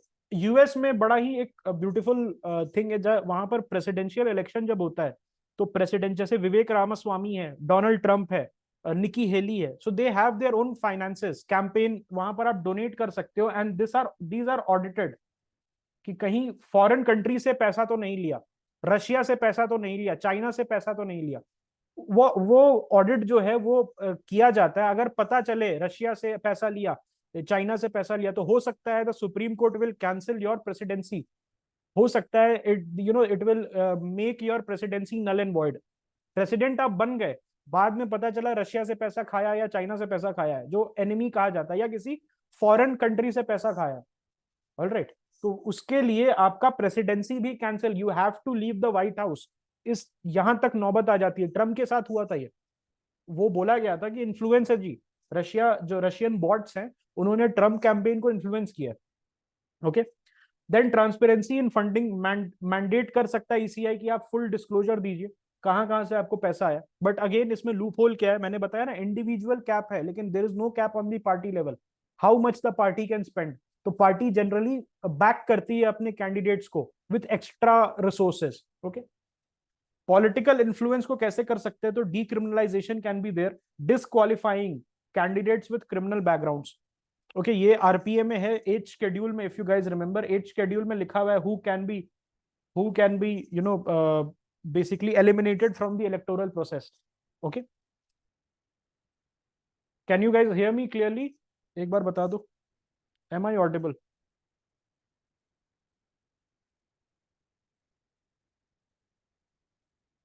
यस, ओके, ठीक है। अब आ जाते हैं stricter enforcement of laws. Alright, stricter enforcement of laws भी इंपॉर्टेंट है। अगर आप कुछ बोल रहे हैं, द इलेक्शन कमीशन जो है, it has to, okay, it has to put their words, okay, where their mouth is. Basically जहां पर वो जो चीज बोल रहे हैं उसको करना पड़ेगा, put their actions where their words are. Okay, ये भी इंपॉर्टेंट है। क्वेश्चन क्या है, sir can we also introduce security clearance? Security clearance system can be done, जहां पर इंटेलिजेंस ब्यूरो जो है, जैसे जब वो होता है जजेस का इलेक्शन होता है, जजेस कॉलेजियम जो है रिकमेंड करती है, तो इलेक्शन जो होता है उनका कॉलेजियम सिस्टम के through, no it's not election but selection, जब सिलेक्शन होता है उनको कॉलेजियम सिस्टम के थ्रू, तो आईबी के स्लूथ्स, आईबी के इंस्पेक्टर्स जो हैं वो जाते हैं। ओके, आईबी के इंस्पेक्टर्स उनके घर जाते हैं और देखते हैं कि ये जो जज है क्या वो कॉम्प्रोमाइज है कि नहीं। अभी आई थिंक दिस पर्सन जिनका who was a homosexual, homosexual जो जज था, जिसका जो बॉयफ्रेंड था, आई थिंक हस्बैंड था, ही वाज अ स्विस नेशनल। तो आईबी ने क्या बोला था कि इनके जो हस्बैंड है, he is a Swiss national, तो हो सकता है कि सिक्योरिटी जो है कॉम्प्रोमाइज हो जाए, ओके, फॉर दिस पर्टिकुलर जज। ओके, तो फिर उसके बाद जो सुप्रीम कोर्ट है उसने मना कर दिया था। Yes, mister justice Kripal, yes, Saurabh, justice Kripal के जो हुआ था, yes. Under representation of marginalise group कैसे कर सकते हो, तो आप रिजर्वेशन इंक्रीज कर सकते हो, जैसे अभी विमेन रिजर्वेशन बिल आया था। देन डाइवर्स कैंडिडेचर को प्रमोट कर सकते हो। Okay, you can encourage that, you can promote that, कि भाई डाइवर्स बैकग्राउंड से आप पॉलिटिकल पार्टीज जो है वो कैंडिडेट्स अनाउंस करें, मल्टीपल कास्ट और कॉम्पोजिशन जो है उसको ध्यान में रख के करें। देन इलेक्टोरल वायलेंस जो है वो कैसे हम टैकल कर सकते हैं, through enhance security measures and by forming vigilance committees made up of civil society and citizens, जहां पर कम्युनिटी जो है वो इलेक्शन कमीशन को टिप ऑफ कर रही है कि सर यहाँ पर प्रॉब्लम आ रही है, यहाँ पर हमने देखा कि अल्कोहल बट रहा है, यहाँ पर वो पैसे बांट रहे हैं, तो तुरंत जो इलेक्शन कमीशन का हेल्पलाइन है या इलेक्शन कमीशन का हेडक्वार्टर्स है जो बनाया गया इस चीज के लिए, वो एक फ्लाइंग स्क्वाड उसको डिस्पैच कर सकता है विजिलेंस कमेटी के टिप ऑफ पे। और राइट, सिक्योरिटी मेजर्स भी आप कर सकते हो, जहां पर सपोज पंजाब के सीआईएसएफ कांस्टेबल्स तमिलनाडु जा रहे हैं, क्योंकि फिर ऐसा क्यों होता है, तमिलनाडु के कांस्टेबल्स पंजाब जा रहे हैं, ऐसा क्यों? Because they will not have any vested interest. Vested interest नहीं होगा। पुलिस को क्यों कर दिया जाता है, पुलिस को क्यों इधर उधर भेज दिया जाता है? आपको मैं एक चीज बताता हूँ, आज के डेट में अगर आप if you will go to certain police stations, police station में जाओगे आप और बोलोगे कि मुझे इसमें करना है, कंप्लेंट मारनी है, तो दे विल आस्क यू किसके अगेंस्ट कंप्लेंट मारनी है, तो दे विल से कि मुझे XYZ आदमी के अगेंस्ट कंप्लेंट मारनी है, तो वो हाथ जोड़ लेगा आपके सामने। द पुलिस वाला ही विल से सर मेरा राशन पानी बंद हो जाएगा, मेरे मेरे जो पेरेंट्स हैं वो गांव में रहते हैं, एंड दिस पर्सन जिसके अगेंस्ट आपको कंप्लेन करना है, आप वो he is a very big muscle man, और वो क्या करेगा कि मेरे पेरेंट्स जो गरीब, मेरे बूढ़े पेरेंट्स रहते हैं गांव में, उनका हुक्का पानी बंद करा देगा, तो आप कंप्लेन में नहीं ले सकता। लेकिन ये प्रॉब्लम नहीं होगी क्योंकि तमिलनाडु का जो ऑफिसर है, तमिलनाडु का जो कांस्टेबल है, उसके पेरेंट्स तो तमिलनाडु में, उसको क्या मतलब कि पंजाब में कौन गैंगस्टर है, और पंजाबी जो कांस्टेबल है उसको क्या मतलब तमिलनाडु में कौन गैंगस्टर है। So this can be done, जहां पर सिक्योरिटी मेजर्स जो है वो आप कर सकते हैं। उसको तो ठीक है, ये भी ठीक है भाई, ये भी आपका पॉइंट में, उसको तो लैंग्वेज भी नहीं आती होगी, हाँ कह सकते। ओके, अब इलेक्टोरल रोल मैनेजमेंट जो है उसमें रेगुलर ऑडिट्स एंड अपडेट कर सकते हो। आप डोर टू डोर जाके ये देख सकते हो whether that person is living और डेड, और whether that person is living on the address और नॉट। ये एक्सरसाइजेस कर सकते हो। बीआरओ होता है, I think, what is that person called, local representative election commission का, उसको शायद बीआरओ या बीडीओ समथिंग बोलते हैं। वो कर सकता है ये काम, क्योंकि उसको ना लोकल एरिया का नॉलेज होता है, and he can help the election commission in updating that electoral roll. Then digitalisation and accessibility भी कर सकते हो। डिजिटलाइजेशन क्यों इंपॉर्टेंट है? कि कोई भी बंदा अपने कंप्यूटर से देख सकता है क्या उसका वोटर रोल पे उसका नाम है कि नहीं। अगर उसने कंप्यूटर से ही बैठे बैठे घर पे देख लिया, अगर बैठे बैठे देख लिया, तो they can go to that area, and they can claim कि मेरा नाम नहीं है, and they can get their names added. Okay, और ये चीज को डिजिटलाइज आप कर दो, तो घर से बैठे you can give the proof कि okay this is my Aadhaar card, I am living at this address, मेरा ये फोटो है, दिस इज माय हाउस, और आप मेरा नाम ऐड कर दो, तो आपको घर छोड़ने की भी जरूरत नहीं है। Alright, then media influence and misinformation. तो सोशल मीडिया पे अगर आप देखोगे ड्यूरिंग द इलेक्शन डेज, जो इलेक्शन कमीशन का ट्विटर हैंडल है, इंस्टाग्राम हैंडल है और फेसबुक हैंडल है, वो बहुत एक्टिव रहता है, जहां पर जो मीडिया पर्सन्स हैं या मीडिया एसोसिएट्स है of the election commission, they hire certain agencies जो सैनिटाइज करते हैं पूरे ट्विटर टाइमलाइन को, और देखते हैं कि किसी भी तरीके का फेक न्यूज नहीं फैलाया जा रहा है। तो जैसे ही फेक न्यूज फैलाया जाता है, तुरंत वो जो है उनका हॉट रूम है या उसको हॉटलाइन है, इट गेट्स एक्टिव, और वो जाके उसको टैकल करते हैं। फेक न्यूज को कॉम्बैट करने के लिए तुरंत एफआईआर होती है, पुलिस एक्शन में आती है, local police which is under the control of the election commission, वो तुरंत इस चीज को टैकल करती है। ईवीएम की security by doing multiple hackathons, जहां पर टॉप हैकर्स को बुला के ईवीएम का जो सिक्योरिटी अपैरेटस है उसको चेक में रखा जाता है। साइबर सिक्योरिटी मेजर्स भी आप ले सकते हो, ताकि इलेक्शन कमीशन का जो वेबसाइट है, इलेक्शन कमीशन का जितना भी इलेक्ट्रॉनिक जो एसेट्स है, वो कंट्रोल में रहे। ओके, वो सभी चीज वो बेसिकली कंट्रोल में रहे। वोटर अपैथी के लिए आप वोटर एजुकेशन कैंपेन कर सकते हो, जहां पर आप यूथ आइकन जैसे नीरज चोपड़ा जो हो गए, विराट कोहली हो गया, और आपका ये शुभमन गिल, ये सब जो है, ज्वाला गट्टा, मैरी कॉम, मीराबाई चानू, इन सबको, ओके, इन सबको क्या कर सकते हैं, यूथ आइकन को आप कर सकते हैं, बोल सकते हैं कि आप मेरे लिए ब्रांड एम्बेसडर बने और आप हेल्प करें। जनरली क्या होता है, दे अग्री, बिकॉज गवर्नमेंट के साथ कोलैबोरेट करने का इनको मौका मिलता है। Okay, then simplification and clarity of law, कि किस क्या आप करोगे तो डिस्क्वालीफाई हो जाओगे, तो there need not be any ambiguity, there need not be any kind of ambiguity, कि आप if you are going to do certain things, you are going to get disqualified. ये बहुत क्लियर होना चाहिए to the candidates. There need not be any kind of loopholes, there need not be any kind of grey areas जहां पर जिसको exploit करके जो candidates हैं वो अपना चांसेस बेटर कर रहे हैं. देन पॉलिटिकल अवेयरनेस जो है उसको टैकल करने के लिए सिविक एजुकेशन स्कूल्स में जा रहे हैं. स्कूल्स में जाके बच्चों को वर्कशॉप्स करा रहे हो, आप बता रहे हो कैसे what all you can do to strengthen all right the electoral process, because 14-15 साल के बच्चे हो सकता है 10th 12th के बच्चे या 9th के बच्चे कुछ साल में when they will go to college or in the next election cycle they become the potential voters. तो उनको you have to catch them young. Okay, you have to catch them young. Okay, any question that you guys might have अभी तक? We have reached the end of our lecture. बस अब reforming the election commission और case study आपको पढ़ाना बाकी है मेरा. ओके, अब इलेक्शन कमीशन का भी रिफॉर्म्स चाहिए. Okay, you need certain reforms in the election commission also, जैसे कि एनहांसिंग द ऑटोनॉमी. अब उनको ऑटोनॉमी जो है उनको ज्यादा देनी पड़ेगी, जिसके थ्रू लेजिस्लेटिव प्रोटेक्शन के थ्रू आप दे सकते हो. उसके साथ फाइनेंशियल इंडिपेंडेंस, जहां पर जो इलेक्शन कमीशन है it is not dependent on the government for their election तो फंड. तो इसके लिए क्या कर सकते हैं, इसके लिए ना आप कंसोलिडेटेड फंड ऑफ इंडिया से आप सर्टेन अमाउंट आप फिक्स कर सकते हो. ऑलराइट, फिक्स कर सकते हो. इसके लिए एक अच्छी बात आपने बोली, आर्म भी कर सकते हो. आर्म मतलब क्या होता है, डजंट मीन कि आप उनको पैरामिलिट्री फोर्स बना के दे दो, बट इलेक्शन कमीशन का भी अपना अगर फ्लाइंग स्क्वाड वगैरह जो है they should not depend on the state executive machinery, because state executive machinery में वेस्टेड इंटरेस्ट होते हैं. कोई आईएएस ऑफिसर है वो चाहता है कि उसके फेवरेट पॉलिटिकल पार्टी आए ताकि वो हो सकता है कि अपने स्टेट का डीएम बन जाए, अपने अपने बेस्ट डिस्ट्रिक्ट का डीएम बन जाए.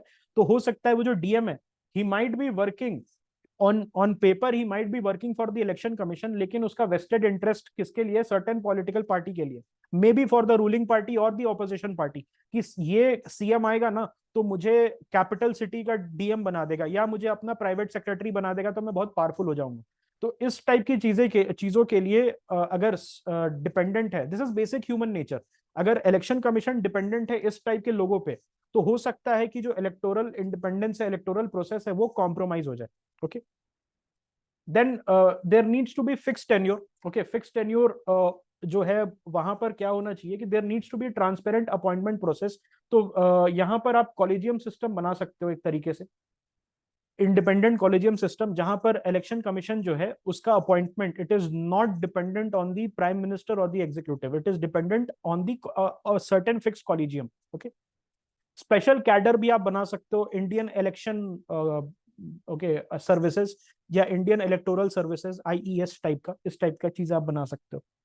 देन इंटरनल डिसीजन मेकिंग जो है उसको आप स्ट्रेंथन कर सकते हो. डिस्प्यूट रेजोल्यूशन जो है उसके लिए इंटरनल मैकेनिज्म बना सकते हो with in the election commission. Okay, उसको स्कोप और पावर को एक्सपैंड कर सकते हो by giving it power of regulatory authority. Alright, ECI की जो पावर है एज अ रेगुलेटरी अथॉरिटी उसको आप एक्सपैंड कर सकते हो. ओपिनियन पोल्स और मीडिया कवरेज जो है स्पेशली उसको टैकल करने के लिए, दैट इज वेरी इंपॉर्टेंट. अभी एग्जिट पोल को टैकल करने के लिए उन्होंने बहुत सारे डायरेक्टिव्स निकाले थे, बिकॉज एग्जिट पोल जो है वो बहुत ही मेनेस हो गए थे. ऐसा एक एग्जांपल देता हूं आपको, 5 PM बहुत सारे न्यूज चैनल 5 बजे ही स्टार्ट कर देते थे रुझान देना.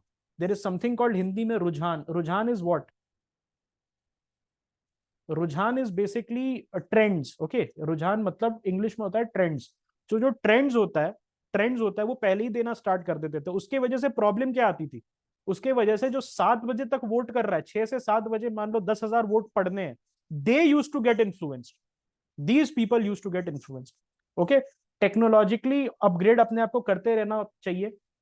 Specially proxy voting, NRI voting जो है उसको भी हमें देखना चाहिए, बिकॉज एनआरआईज जो है they contribute a lot of remittance. अगर इतना रेमिटेंस देते हैं, इकोनॉमी को इतना कंट्रीब्यूट करते हैं, तो उनको भी हक मिलना चाहिए. एग्जाम्पल के तौर पे बहुत सारी कंट्रीज के एम्बेसी में वोटिंग बूथ लगता है. यूएस, यूनाइटेड स्टेट्स जो है अपने एम्बेसीज को कन्वर्ट कर देता है बेसिकली बूथ्स में. तो जो भी एनआरआईज हैं वो अपना कार्ड दिखा के उस कंट्री में, they don't have to come to India to vote, उस कंट्री में कर सकते हैं. वहां पर इलेक्शन कमीशन के रिप्रेजेंटेटिव जाते हैं और हर एम्बेसी में जहां पर एक सिग्निफिकेंट बेसिकली पोर्शन है, ऑलराइट, जैसे फ्रांस है, फ्रांस में भी प्रेसिडेंशियल इलेक्शन हुआ था तो फ्रेंच एम्बेसडर ने फोटो पब्लिश किया था कि फ्रेंच एम्बेसी दिल्ली वहां पर लगा है बूथ, और वहां पर जाके जितने भी एम्बेसी के लोग हैं और जितने भी फ्रेंच लोग हैं in India, French citizen in India, वो जाके जो फ्रेंच कंपनीज के लिए काम करते हैं या किसी चीज टूरिज्म के लिए इंडिया आए हुए, अपना कार्ड दिखा के वहां पर जाके वोट कर सकते हैं। ओके, कैंपेन फाइनेंस रिफॉर्म्स को कर सकता है। देखो, एक मैंने आपको लूपहोल बताया, तो वहां पर क्या कर सकते हो कैंपेन फाइनेंस में, कि यू कैन, सबसे पहले तो आप पॉलिटिकल पार्टी लेवल पे जो फाइनेंसिंग होती है उस पर भी आप एक लिमिट लगा सकते हो, ताकि पॉलिटिकल पार्टी की वजह से किसी कैंडिडेट को अनड्यू एडवांटेज ना हो जाए, किसी कैंडिडेट को अनड्यू एडवांटेज ना हो जाए, तो आप ये कर सकते हो। वोटर एजुकेशन और participation, again it's a repeated point, आप एम्बेसडर्स रख सकते हो। ऑलराइट, रिसर्च एंड इनोवेशन के लिए you can start an election commission of India centre for excellence, जहां पर बेस्ट प्रैक्टिसेस रिसर्च एसोसिएट्स आप ले सकते हो बेस्ट यूनिवर्सिटीज से, और वो रिसर्च एसोसिएट्स आपको बता सकते हैं, ठीक है। जैसे मतलब leading leading think tanks, alright, leading think tank जैसे आईएसएसएफ है, okay, it's a very beautiful think tank, आपको आई डोंट नो, आपको पता होगा उसके बारे में नहीं, ठीक है। तो आईएसएसएफ को आप हायर कर सकते हो election commission of India, okay. और इस तरह के थिंक टैंक्स हैं जैसे कि पीआरएस है, ओके, जैसे कि ओआरएफ है, उसको आप हायर कर सकते हो to tell you, to guide you, to consult you on what could be the, okay, what could be the best, okay, what could be the best practices. तो एक सेंटर फॉर एक्सीलेंस आप कर सकते हो। All these points has to go into your mains answer, 15 marks का मैं पूछूंगा आपसे, तो आपको ये लिखना होगा, ठीक है। ऑलराइट, कंप्लेंट्स एंड ग्रीवांसेस जो है उसको तुरंत रेजोल्यूशन करना होगा, because what happens is that कभी कभार जो कंप्लेंट्स होती है उसको हैंडल करने में टाइम निकल जाता है और तब तक डैमेज इज ऑलरेडी डन। मान लो मैंने रात को 10 बजे बोला कि सर यहाँ मेरे कॉन्स्टिट्युएंसी में ना दारू बट रही है, शराब बट रही है, अल्कोहल बट रहा है, या पैसा बट रहा है, या बिरयानी बट रही है, और it is being distributed by a local representative of a political party, okay, local representative of a political party. So मान लो 10 बजे मैंने खबर दी, तो भाई 11 बजे तक रेजोल्यूशन हो जाना चाहिए, नहीं तो damage is already done. Biryani खा के पचा गया तो वो तो नेक्स्ट डे किसी को वोट कर ही देगा।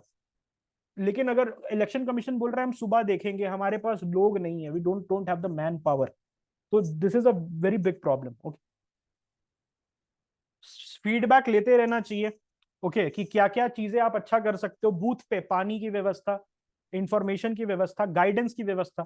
आप गए किसी बूथ पे और आपको पता ही नहीं क्या करना है, फर्स्ट टाइम वोट अगर आप कर रहे हो, तो you there should be persons, alright, there should be people who are telling you what to do, okay, how to vote, okay. ये मैंने दिल्ली में देखा, दिल्ली में बहुत ब्यूटीफुल तरीके से उन्होंने इलेक्शन कंडक्ट कराया था। First time I went for voting, मैंने वोट किया, और उस मैं I asked a person who was wearing N election commission का आई कार्ड, उसने मुझे गाइड किया कि ऐसे करना होता है, वैसे करना होता है, आप मुझे दिखा दो।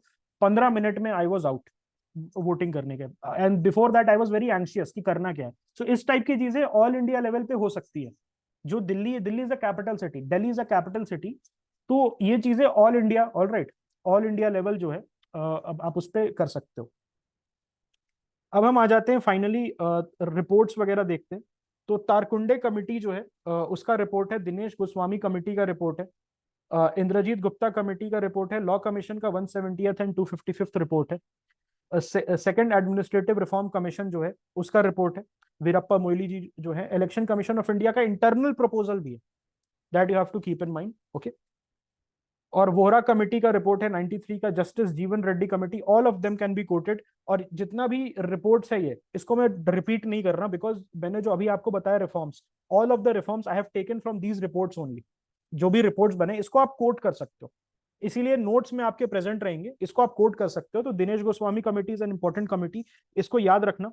Then law commission report 170th and 255th report, जैसे क्वेश्चन आ जाएगा यूपीएससी में, डीक्रिमिनलाइजेशन ऑफ पॉलिटिक्स, तो वहां पर आप कोट कर सकते हो 170th एंड 255th रिपोर्ट। यहां पर ऐसा नहीं है आपसे ब्रॉड क्वेश्चन पूछेगा, दिमाग से निकाल दो, ब्रॉड क्वेश्चन पूछने ही नहीं वाला यूपीएससी, एक पर्टिकुलर एस्पेक्ट को पकड़ के 10 नंबर का क्वेश्चन पूछ लेगा।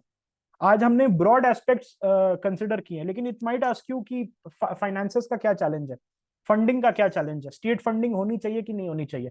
इसी के लिए आपको ये सारे जो रिपोर्ट्स है वो वर्बैटिम याद होने चाहिए, okay, because in this lecture scope is already out कि मैं आपको बैठ के याद करवाऊं. Okay, what I can do is that आप डेली आंसर राइटिंग करते हो, वहां पर मैं क्वेश्चन जरूर दे दूंगा आपको, आप आंसर्स लिख के मुझे भेज सकते हो. I have started checking that also कि जो आंसर लिख के अगर भेज रहा है क्लास से रिलेटेड, मैं उसको भी चेक करके वापस भेज दे रहा हूँ. तो ये सारी चीजें याद करना. Vohra committee is also very important. Vohra committee ने क्या बोला था बेसिकली डिक्रिमिनलाइजेशन के लिए, उन्होंने बोला था कि नेक्सस जो है क्रिमिनल्स और पॉलिटिशियंस का उसको ब्रेक करना पड़ेगा. ओके, उसके लिए उन्होंने डिटेल्ड एस्पेक्ट्स बताए थे. अब टीएन शेषान फाइनल पॉइंट है हमारा. टीएन शेषान के बारे में हम बात कर लेते. तो टीएन शेषान जो थे आईएएस ऑफिसर थे. Then he was selected as the 10th chief election commissioner. Problem इनका सबसे बड़ा प्रॉब्लम बिहार का था. बिहार में ना बूथ कैप्चरिंग का इशू था एंड यू नो फंडिंग का इशू था. बिहार में criminalisation of politics was at it peak. और ऐसा कहा जाता था कि Bihar is a gone case. Alright, Bihar is a gone case. और इन्होंने इस तरीके से अपने आप को कंडक्ट किया. ही पुट हिज फुट डाउन. इनके जो गाड़ी है उस पे अटैक्स भी हुए. जो एंड ही अपने पर्सनली वेंट टू बिहार. और बिहार में जाके उन्होंने इस लेवल पे काम किया कि जो चीफ मिनिस्टर साहब थे उस समय, who was a very well known bahubali, उनको फास्ट अनटू डेथ करना पड़ा. He had to you know commit fast do fast unto death कि जब तक ये साहब नहीं हटेंगे. And then he was a very in a very nonchalant manner. इन्होंने जैसे कहा कि इफ ही डाइज मुझे फर्क नहीं पड़ता, बट मैं रिफॉर्म्स अपने करता रहूंगा. And for the first time in a decade Bihar में free and fair election possible हो पाए बिकॉज ऑफ टीएन शेषान. तो आपके आंसर में लास्ट में rather than a conclusion case study में आप लिख सकते हो TN Seshan and his experiments in Bihar. Okay, so इन्होंने एमसीसी जो है उसको स्ट्रिक्टली इन्फोर्स किया. Then he took against politicians and parties. उन्होंने डिस्क्वालीफाई करना स्टार्ट कर दिया. उन्होंने उन्होंने ये सब चीजें बोलनी स्टार्ट कर दी कि देखो अगर ये हरकत कंटिन्यू रखोगे तो मैं तुम्हें डिस्क्वालीफाई कर दूंगा. पीपल स्टार्टेड लाफिंग कि तुम्हारे पहले बहुत आए थे और तुम्हारे बाद बहुत आएंगे, करके दिखा दो. एनी सेड कि ठीक है ये लो, you are disqualified. And you know the bahubalis they were stunned. ये हो क्या गया? ओके, मैं डिस्क्वालीफाई कैसे हो गया? फिर वो you know they started doing Gandhigiri. Gandhigiri करने लगे कि हम गांधी जी के भक्त हैं और हम वायलेंस नहीं करेंगे. Okay, voter identification was a very big problem in Bihar. Bihar में क्या होता था कि लोगों को भगा दिया जाता था मार के. जो वोटर आते थे बूथ पे और उनको लाठी से मार के भगा देते थे, उनको गन्स गन्स दिखा के भगा देते थे. एंड उनके जगह पे जो पॉलिटिकल पार्टीज थी, रूलिंग पॉलिटिकल पार्टी, उनके लोग वोट कर देते थे.